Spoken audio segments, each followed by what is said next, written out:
Hello guys, in this video, I will tell you whether and how you can crossplay GTA 5 online between PC and Xbox in 2025. Unfortunately, as of 2025, GTA 5 Online does not officially support crossplay between PC and Xbox. However, you can still play with friends across platforms if you are on GTA RP servers using tools like 5M. But this is PC only. So for Xbox users, you are limited to console lobbies only. If you are using Xbox Cloud Gaming on a PC browser and your friend is on Xbox, that could serve as a workaround, so you can try that.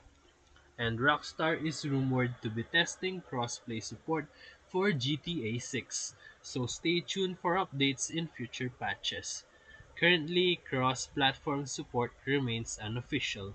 Use Discord or social apps to stay connected with your friends. So if this video helped you, feel free to like and subscribe for more quick tutorials, reviews, and comparison videos. Thank you for watching.